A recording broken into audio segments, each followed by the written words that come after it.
Hello friends, welcome to Vikas education world. आज हम लोग सीटेट 2020 मैथ के ऑल इंडिया टेस्ट में एलसीएम और एचसीएफ का टेस्ट लगाएंगे। इससे एलसीएम और एचसीएफ से जो भी इम्पोर्टेंट क्वेश्चन आपके सीटेट के पॉइंट ऑफ व्यू से बनेंगे उनको हम यहाँ पर डिस्कस करेंगे। और आप लोग जानते हैं, अगर आप लोगों ने हमारी पिछली वीडियो ऑल इंडिया टेस्ट की देखी है सीटेट 2020 मैथ के लिए, तो आप लोग जानते होंगे कि यहाँ पर बेसिक कॉन्सेप्ट से लगाकर आपकी जितनी भी संभव ट्रिक हो सकती हैं वो सभी यहाँ पर डिस्कस करेंगे हम लोग, और जिससे कि आप क्वेश्चन को आसानी से कम समय में एग्जाम में सॉल्व कर सकें। तो आज हम शुरू करेंगे एलसीएम और एचसीएफ।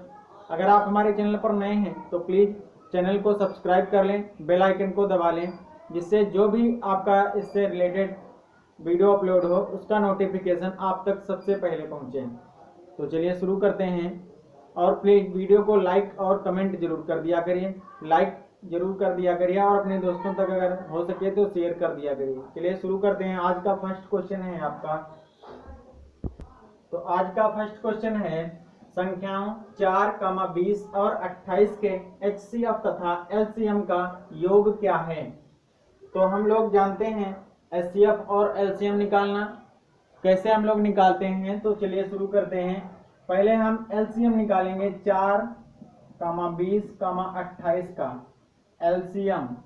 तो देखिए एलसीएम हम लोग कैसे निकालते हैं, इसकी गुणनखंड विधि होती है 4, 20, 28। इस टाइप से हम लोग लिखते हैं। 2 दूनी 4 करते हैं, 2 पंचे 2 दशम 20 कर लेते हैं, 2 करना 2, 2 चौके 8। फिर से 2 से करेंगे, 2 करना 2, 2 पंचे 10, 2 सत्ते 14। फिर 5 से करेंगे 1, 5, 7। फिर 7 से करेंगे 1, 1, 1। इस प्रकार से जो ये नंबर्स आते हैं इनकी मल्टीप्लाई कर ली जाती है, तो ये आ जाएंगे 2 गुणे 2 गुणे 5 गुणे 7। तो इसकी मल्टीप्लाई आ जाएगी 5 सत्ते 35 दूनी 70 दूनी 140। कितनी आ जाएगी आपकी 140। अब 140 इसका एलसीएम आया है। अगर हम इसका एचसीएफ देखें तो एचसीएफ हम लोग कैसे निकालते हैं। सबसे छोटा नंबर इसमें क्या है 4, उससे बड़ा क्या है 20। दोनों में हम भाग देंगे, 4 पंचे 20। यहाँ से 20 कंप्लीटली डिवाइड हो जाता है 4 से, तो 4 से ही हम नेक्स्ट नंबर 28 को भाग देंगे, 4 सत्ते 28। ये भी पूरा डिवाइड हो जाता है। तो इसका मासा जो है, या हम कहें एचसीएफ क्या आ जाएगा आपका 4 और एलसीएम क्या आया है 140। तो दोनों का योग क्या हो जाएगा 140 प्लस 4 बराबर 144। तो इसका option number second right answer होगा। ऑप्शन नंबर सेकंड इसका राइट आंसर होगा। इस टाइप से हम लोग क्वेश्चन सॉल्व करेंगे।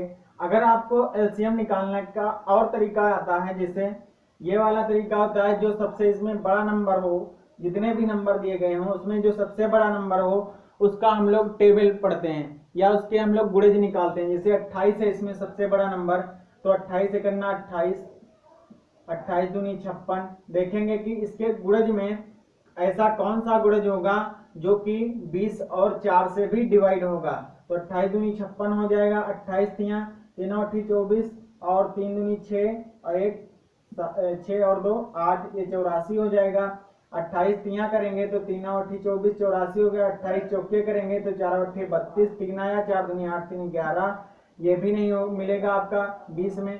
20 में ऐसा हमें मिलेगा गुणज जिसके लास्ट में क्या होगा 0, जिसके लास्ट में क्या होगा 0। तो 28 का हमें ऐसा गुणज ढूंढना है छोटे से छोटा जिसके लास्ट में आपका मिल जाए 1 0।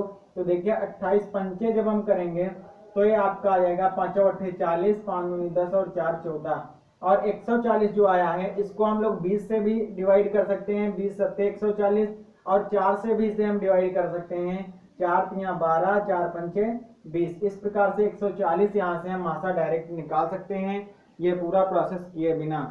और लासा, ये आपका लासा हो जाए। अगर मासा हम डायरेक्ट निकालना चाहें तो जितने भी नंबर्स हमें दिए होते हैं उसमें से छोटा नंबर हम चुन लेंगे और उस छोटे से छोटा नंबर जो होगा उससे हम प्रत्येक नंबर को डिवाइड करेंगे। अगर वह नंबर प्रत्येक को डिवाइड कर रहा है तो वही नंबर हमारा एचसीएफ हो जाएगा। तो इस प्रकार से हम एलसीएम और एचसीएफ 60 ट्रिक से भी निकाल सकते हैं कम समय में। और वैसे आपका बेसिक कॉन्सेप्ट ये है, फिर दोनों का अंतर हम लोग निकालेंगे, आपका योगफल आपका 144 हो जाएगा। नेक्स्ट क्वेश्चन देखेंगे। क्वेश्चन नंबर सेकंड आपका है, दो संख्याओं का मासा 28 है तथा लासा 336 है, तो इनमें से एक संख्या यदि 112 है तो दूसरी संख्या में बताइए।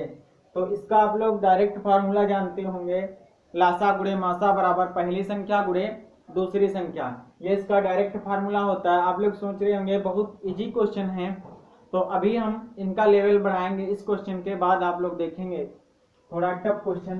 तो यहाँ से अगर हम देखें तो इसका फार्मूला होता है लासा गुणे मासा बराबर पहली संख्या गुणे दूसरी संख्या।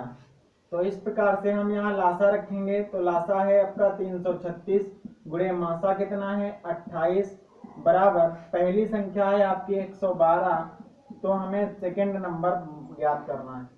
तो 112 को हम इधर ले आएंगे तो ये हो जाएगा 336 गुणे 28 बटे 112 बराबर ये होगा आपका सेकंड नंबर।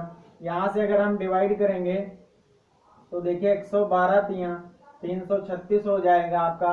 3 और 28 की मल्टीप्लाई करेंगे तो 3 और 8 24, 2 आया, 3 दूनी 6 और 2 8, 28 3 84 आपका सेकेंड नंबर हो जाएगा। Option number third, option number third आपका राइट आंसर हो जाएगा। ऑप्शन नंबर थर्ड आपका राइट आंसर हो जाएगा। अगर आप लोग ये सब नहीं करना चाहते हैं तो यहाँ से डायरेक्ट 112 336 है, 3 और 28 का हम लोग मल्टीप्लाई कर लेंगे, 28 84 आंसर टिक कर देंगे। बिना पेन उठाए ये क्वेश्चन आप लोग कर सकते थे। अगर हम यहाँ से नंबर देखें 112 की 3 से मल्टीप्लाई किया 336 हो जाएंगे, तो 3 और 28 की मल्टीप्लाई करके 84 आंसर कर सकते थे। नेक्स्ट क्वेश्चन देखेंगे। नेक्स्ट क्वेश्चन है आपका क्वेश्चन नंबर थर्ड है, वह छोटी से छोटी संख्या जो पूर्ण वर्ग हो, परफेक्ट स्क्वायर हो तथा 10, 15 तथा 18 से विभाज्य भी हो, 10, 15 तथा 18 से डिविजिबल भी हो। तो यहाँ से अगर हम देखें तो हमें क्या निकालना पड़ेगा, हमें निकालना पड़ेगा पहले 10, 15, 18 का एलसीएम, क्योंकि ऐसी संख्या वही होती है जो तीनों संख्याओं से विभाजित हो, क्या एलसीएम उनका एलसीएम जो होता है वो सभी संख्याओं से विभाजित होगा। तो यहाँ पे हम उस मेथड से नहीं निकालेंगे एलसीएम 10, 15, 18 इस टाइप से। अगर चाहें आप तो इस टाइप से भी निकाल सकते हैं। हम यहाँ से डायरेक्ट देखेंगे इन तीनों नंबर में बड़ा नंबर कौन सा है, मैक्सिमम नंबर बड़ा कौन सा है, लार्ज नंबर है 18।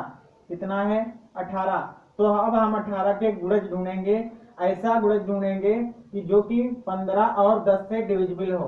तो 18 के गुणज देखेंगे, 18 दूनी 36, 15 और 10 के पहाड़े में नहीं आएगा, 18 3 54, 18 ऐसा गुणज लाएंगे जिसमें लास्ट में क्या हो 0 हो।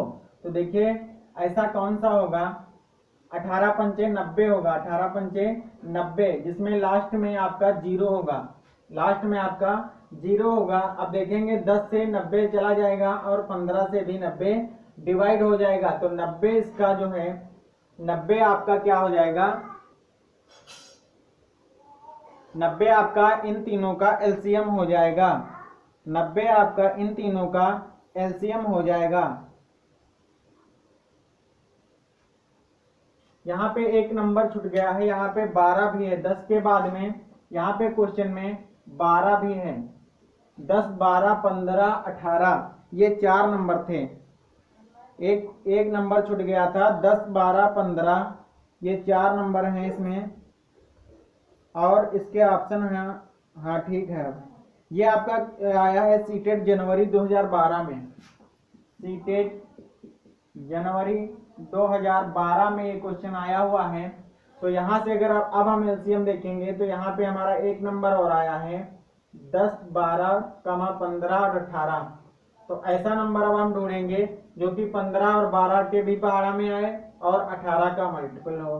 तो 18 पंचे 90 तक हम गए थे, अब आगे और हम बढ़ेंगे 18.180 अगर हम कर दें, क्योंकि और कोई नंबर ऐसा नहीं होगा, 18 पंचे 90 के बाद ऐसा कोई नंबर नहीं होगा 10 और 5 के बीच में, जिसमें लास्ट में 0 आ जाए।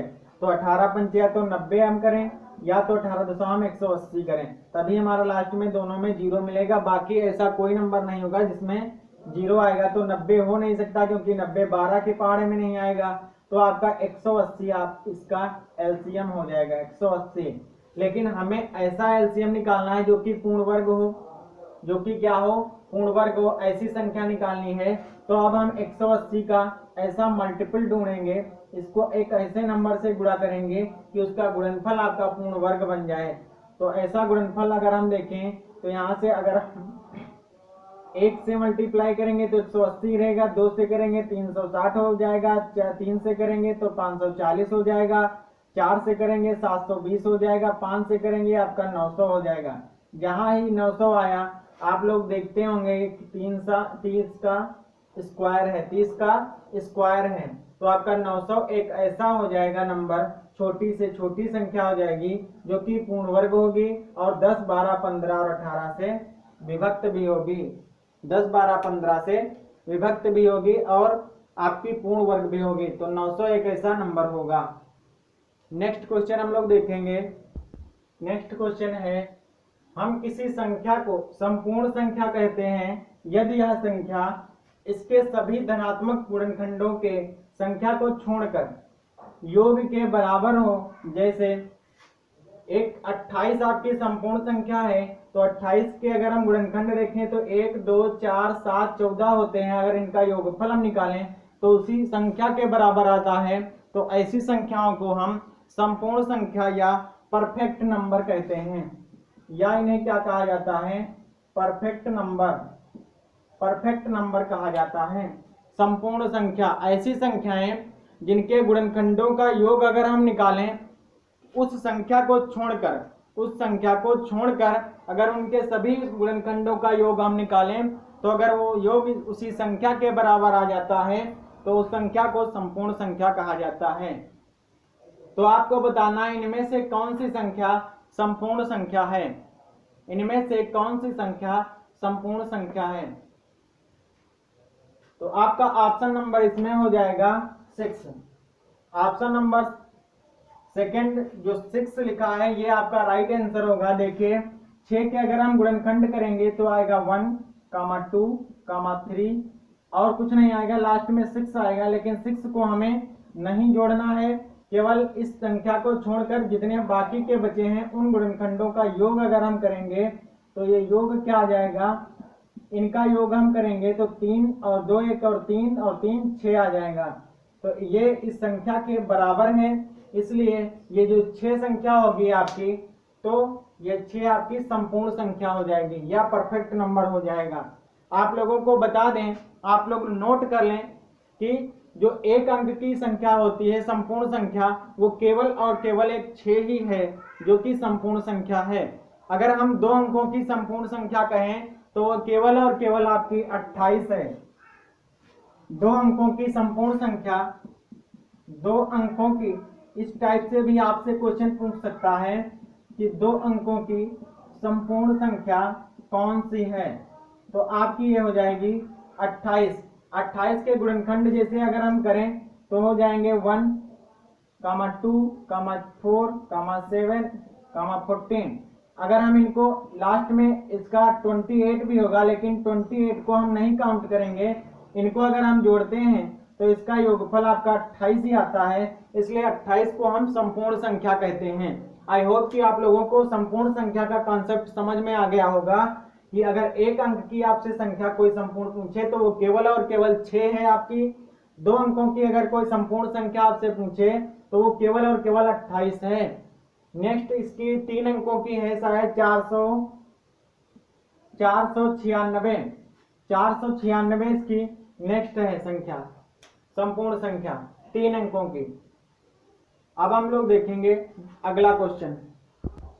नेक्स्ट क्वेश्चन है आपका ये, यदि a बराबर 3 की पावर 129, 5 की पावर 128, 7 की पावर 22 है, b बराबर 3 की पावर 128 गुणे 5 की पावर 129 गुणे 7 की पावर 21 है, c बराबर 3 की पावर 127 गुणे 5 की पावर 129 गुणे 7 की पावर 23 है, d बराबर 3 की पावर 127 गुणे 5 की पावर 128 गुणे 7 की पावर 24 है।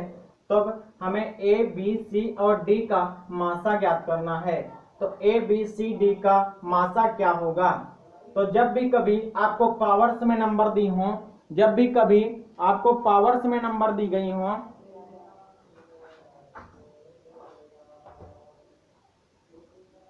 जब भी आपको कभी पावर में नंबर दी गई हो, तब हमें उनका मासा निकालना बहुत ही आसान होता है। हमें उनकी जो आधार होता है, आधार की कम से कम पावर को, ऐसी पावर कम से कम ढूंढना होता है जो हमारी सब नंबर्स में मिल जाए, सभी संख्याओं में मिल जाए। देखिए, अगर हम पहला आधार 3 देखें तो इसमें 3 की पावर 129 है, ये सबसे ज्यादा है। इसमें 3 की पावर 128 है, इसमें 3 की पावर 127, इसमें 3 की पावर 127 है। तो देखिए कम से कम 3 की पावर क्या है? 127। तो पहले हम लिख लेंगे 3 की पावर 127।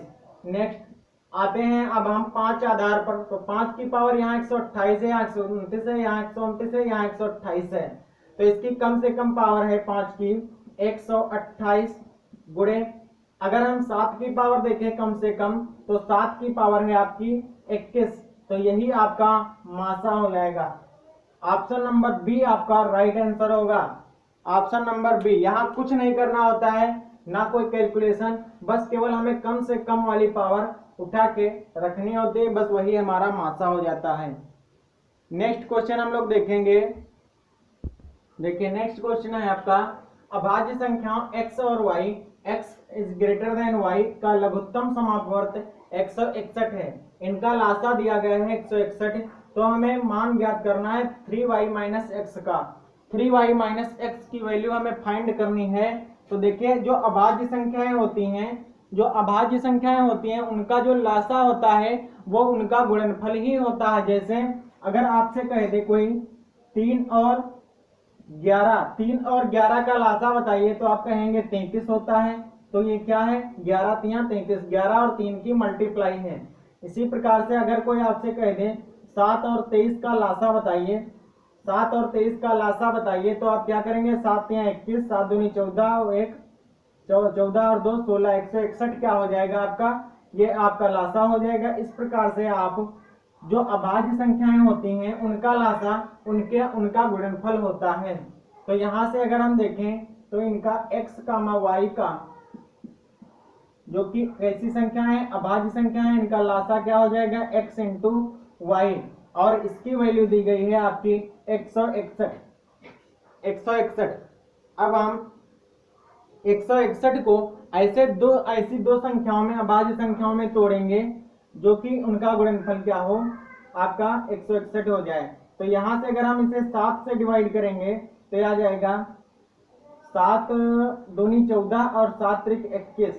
23 और 7 ऐसी दो संख्याएं आएंगी जिनका गुणनफल आपका 161 है। तो 23 अगर हम मान लें, इसमें से x जो बड़ी संख्या है उसे हम मानेंगे x, तो x को हम मानेंगे 23, और छोटी संख्या जो है y, वो उसको हम क्या मानेंगे? 7, उसको हम क्या मानेंगे? 7। तो यहां से अगर हम 3y माइनस एक्स की वैल्यू निकालेंगे तो 3 इंटू 7 माइनस एक्स क्या हो जाएगा? 23। तो 7 या 21 माइनस 23 बराबर -2 आपका आंसर हो जाएगा। ऑप्शन नंबर 2 इसका राइट आंसर होगा। ऑप्शन नंबर 2 राइट आंसर होगा। देखिए जो अभाज्य संख्याएं होती हैं, एक बार फिर से, उनका जो गुणनफल होता है वही उन संख्याओं का लासा होता है। अभाज्य संख्याओं में यहाँ पे हमने 161 को दो भागों में तोड़ा, 23 और 7 में। यहाँ पे बड़ी संख्या है 23, तो उसको माना हमने x, क्योंकि यहाँ पे कंडीशन दी थी x is greater than y, और छोटी वाली को y माना, फिर इसकी वैल्यू निकाली तो y-2। नेक्स्ट क्वेश्चन देखेंगे। नेक्स्ट क्वेश्चन है आपका दो संख्याओं का मासा तथा उनका गुणनफल क्रमशः 15 तथा 6300 है। ऐसी संख्याओं के संभावित युग्मों की संख्या क्या होगी? आपके विकल्प हैं 4, 3, 2 और 1। 4, 3, 2 और 1। तो देखिए यहाँ पे आपको दिया गया है दो संख्याओं का मासा और उनका गुणनफल। तो दो संख्याओं का मासा अगर हम मान लें अगर हम मान लें मासा बराबर यहाँ पे दिया गया है, मासा बराबर दिया गया है आपका 15 और उनका गुणनफल जो है, गुणनफल बराबर दिया गया है आपका 6300, गुणनफल बराबर 6300 दिया गया है। तो अगर हम मान लें संख्याएं, माना संख्याएं आपकी होंगी वो आपकी 15 के मल्टीपल होंगी, 15 की गुणज होंगी। तो देखिए अगर हम मान लें पहली संख्या अगर कोई 15x है, दूसरी संख्या 15y है, जहां x, y क्या है, अभाज्य संख्याएं हैं। कैसी संख्याएं हैं? अभाज्य संख्याएं हैं। x और y परस्पर अभाज्य संख्याएं हैं, परस्पर एक दूसरे में कुछ कॉमन नहीं है। तो चलिए देखते हैं अब हम लोग कैसे करेंगे। अब हमें फार्मूला मालूम है, मासा गुणे लासा, लासा बराबर गुणनफल, दोनों संख्याओं का गुणनफल। तो अगर हम यहां से दोनों संख्याओं का गुणनफल करेंगे तो ये हो जाएगा आपका 15x गुणे 15y, गुणनफल क्या हो जाएगा आपका 15x गुणे 15y बराबर इसका गुणनफल दिया कितना है, कितना दिया है 6300, कितना दिया है 6300। यहां से अगर हम देखें तो 6300 बटे 15 गुणे 15 बराबर x इंटू वाई हो जाएगा। इसको हम डिवाइड करेंगे 15 से, 15 चक्कू 60, 15 दूनी 30 और 15 से हम 0, 15 करना 15, 15 दूनी 30, 15 अट्ठे 120। तो एक्स वाई की वैल्यू क्या आ गई है 28, एक्स वाई की वैल्यू क्या आई है 28। अब हम 28 के फैक्टर करेंगे तो 28 के फैक्टर क्या आ जाएंगे 1, 2, 4, 7 और खुद 28, ये 28 के गुणनखंड होंगे। तो हमें इसमें से ऐसे युग्म बनाना है जो कि परस्पर अभाज्य हों, संभावित युग्मों की संख्या हमें ज्ञात करनी है। तो हमें ऐसे एक्स वाई के इसमें से युग्म चूज करने हैं कि उनका गुणनफल अगर हम करें तो एक्स वाई की जगह पर क्या आ जाए 28 आ जाए। तो एक तो हो जाएगा आपका 1 और 28, 1 और 28 एक युग्म हो जाएगा आपका 1 और 28। दूसरा हो जाएगा आपका, दूसरा हो जाएगा 4 और 7, दूसरा क्या हो जाएगा 4 और 7। यहाँ पे एक 14 भी होगा, 7 के बाद 14 फिर 28। यहाँ पे अगर हम 7 और 4 को करेंगे, 4 और 7 को करेंगे तो ये भी आपका परस्पर सहभाज्य संख्याओं का युग्म हो जाएगा। नेक्स्ट अगर हम आप लोग कहेंगे कि 2 और 14 भी होगा, 2 और 14, 14 दूनी 28। लेकिन अगर हम देखें तो 2 और 14 में कॉमन नंबर मिल जाएगा 2। हमें ऐसे नंबर लेनी है जो कि परस्पर अभाज्य संख्याएं हों। अगर एक सम हो तो दूसरी विषम हो, एक सम हो तो दूसरी विषम हो, दोनों में कुछ कॉमन ना हो, ऐसी संख्या लेनी है। तो यहाँ पे 2 और 14 नहीं होगा जबकि 4 और 7 हो जाएगा। तो इस प्रकार से हमारे संभव युग्मों की संख्या कितनी हो जाएगी 2। तो इसका ऑप्शन नंबर 3 राइट आंसर होगा, इसका ऑप्शन नंबर 3 राइट आंसर होगा। नेक्स्ट क्वेश्चन देखेंगे। देखिए नेक्स्ट क्वेश्चन है आपका 7 की पावर -2, 7 की पावर 2, 7 की पावर -4 का मासा है। इसका हमें मासा निकालना है। तो हम लोग कैसे निकालेंगे, देखिए यहाँ पे अगर हम 7 की पावर -2 लिखें, 7 की पावर 2, 7 की पावर -4, इसको हम लिख सकते हैं 1/7 की पावर 2, इसको लिख सकते हैं 7 की पावर 2/1। इसको हम फ्रैक्शन के रूप में चेंज कर लेंगे, इसको लिखेंगे x से 7 की पावर 1/7 की पावर 4। अगर हम देखें इनका मासा, भिन्नों का मासा क्या होता है, भिन्नों का मासा बराबर क्या फार्मूला होता है, अंश का मासा, अंशों का मासा बटे हरों का लासा, यह आपका फार्मूला होता है हरों का लासा। तो अगर हमें इन तीनों भिन्नों का मासा निकालना है तो हमें भिन्नों के अंशों का मासा निकालना पड़ेगा। तो भिन्नों के अगर हम अंशों का मासा देखें तो भिन्नों के अंशों का मासा क्या हो जाएगा,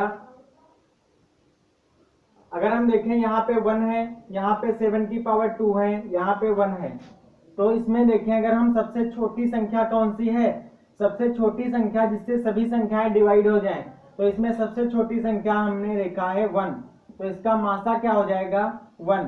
अगर हम इनमें लासा देखें, लासा में हमने बताया था कि जितनी भी संख्याएं हों उनमें सबसे बड़ी संख्या कौन सी है, तो यहाँ पे देखिए 7 की पावर 4 है, ये आपकी सबसे बड़ी संख्या है, तो यही हमारा भिन्न, इन तीनों भिन्नों का मासा हो जाएगा।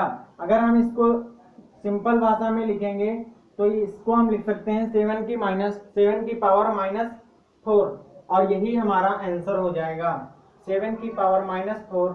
Option number 3 is right answer. आप लोगों की क्लियर हो गया होगा। देखिए 7 की पावर -2 को हम लिख सकते हैं 1/7 की पावर 2। 7 की पावर 2 अगर ये प्लस में है तो इसके नीचे हमने 1 कर लिया। नेक्स्ट है 7 की पावर -4, इसको 1/7 की पावर -4 कर लिया, +4 कर लिया। अब हमें ये भिन्न के रूप में तीनों संख्याएं प्राप्त हो गई हैं, तो अगर हमें इनका मासा निकालना है तो भिन्नों का मासा बराबर फार्मूला होता है अंशों का मासा बटे हरों का लासा। तो नीचे हमें लासा निकालना है और ऊपर हमें मासा निकालना है। तो मासा में हमने बताया था कि जितनी भी संख्याएं दी हों उनमें से जो सबसे छोटी संख्या होगी वही आपका मासा होगी, और लासा में हमने बताया था कि जितनी भी संख्याएं दी हों उनमें से सबसे बड़ी जो संख्या होगी वही आपका लासा होगी। तो यहाँ पे 7 की पावर 4 सबसे बड़ी संख्या थी, यही आपका लासा हो गई। ऊपर 1 सबसे छोटी थी, 1 इसका मासा हो गई। अब देखिए यहाँ पे 7 की पावर 4 को हम जब ऊपर ले जाएंगे तो ये 7 की पावर -4 हो जाएगी, और यही आपका आंसर हो जाएगा। तो नेक्स्ट क्वेश्चन देखेंगे। देखिए ये क्वेश्चन है आपका, ये आपका लासा मासा और नंबर सिस्टम दोनों चैप्टर्स से बिलोंग करता है कि गुणनखंडों की संख्या क्या होगी, अभाज्य गुणनखंडों की संख्या क्या होगी, कुल गुणनखंडों की संख्या क्या होगी, सम गुणनखंडों की संख्या क्या होगी, विषम गुणनखंडों की संख्या क्या होगी, आपका गुणनखंडों का योग कितना होगा, सम गुणनखंडों का योग कितना होगा, विषम गुणनखंडों का योग कितना होगा। इस टाइप के क्वेश्चन इन टॉपिक पर बनते हैं, गुणनखंड से रिलेटेड है ये सब। तो देखिए यहाँ पे 48 के हमें टोटल गुणनखंड निकालने हैं, तो हम सबसे पहले 48 के फैक्टर करेंगे। तो 48 के अगर हम फैक्टर करेंगे तो 48 को हम लिख सकते हैं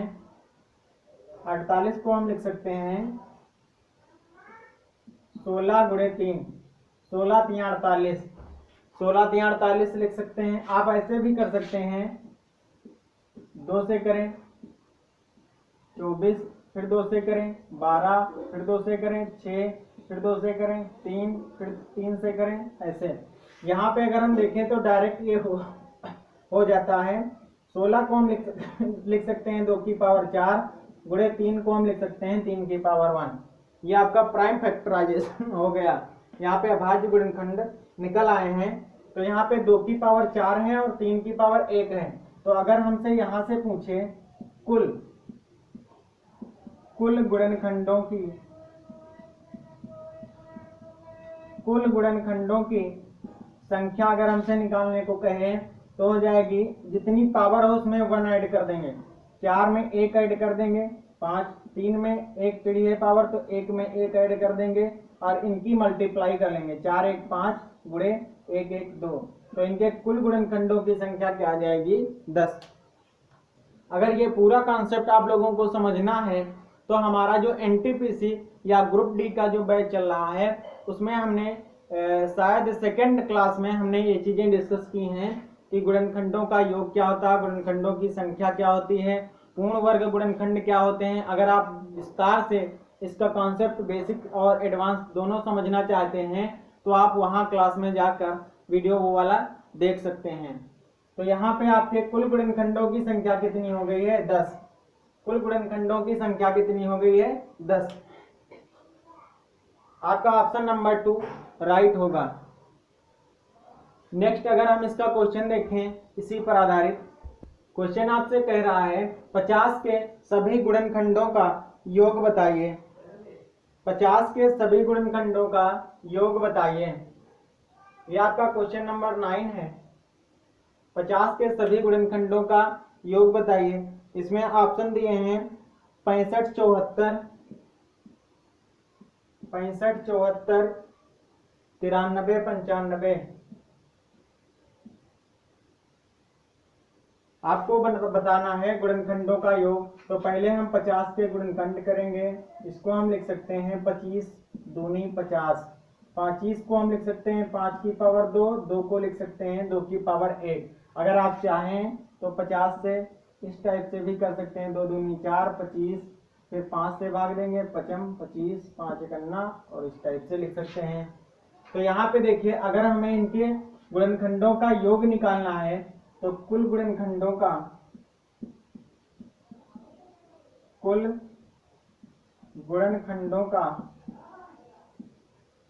योग बराबर क्या हो जाएगा? कुल गुणनखंडों का योग बराबर क्या हो जाएगा? जितनी पावर होती है, जिस आधार की जितनी पावर हो, तो वहां तक हम लिखते हैं। जैसे यहाँ पे 5 की पावर 2 है, तो इसको हम स्टार्ट करेंगे 5 की पावर 0 प्लस 5 की पावर 1 प्लस 5 की पावर 2। 5 की उस आधार की पावर 0 से स्टार्ट करके उस मैक्सिमम पावर तक जाएंगे। नेक्स्ट है आपका 2, तो 2 की पावर 1 है तो 2 की पावर 0 इंटू 2 की पावर 1। इस टाइप से हम इसका योग निकाल पाएंगे।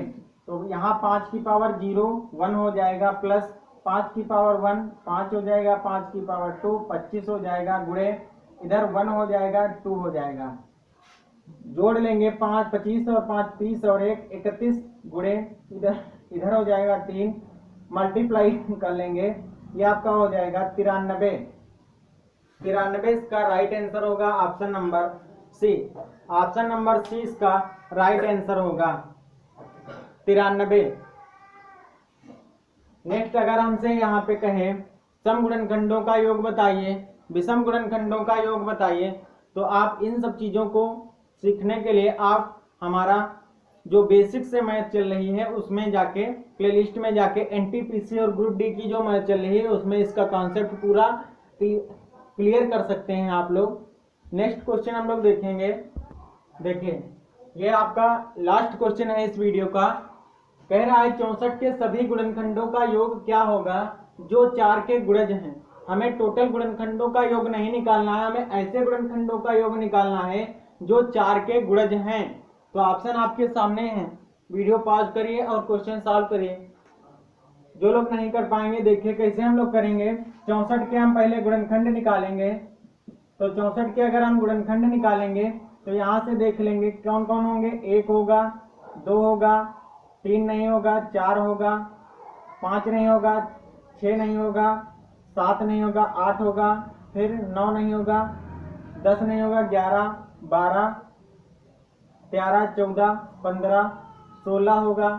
फिर 16 के बाद में अगर हम देखें इसके टोटल कितने हो जाएंगे, तो टोटल हो जाएंगे अगर हम करेंगे 32 दूनी 64, ये हो जाएंगे आपके 7। 2 की पावर 6 है, यहाँ पे टोटल गुणनखंड हो जाएंगे 7। 1 2 3 4 5 हुए हैं 16, 16 के बाद 32, 32 के बाद 64। इस प्रकार से हमने देखा 64 के टोटल गुणनखंड आपके ये हैं।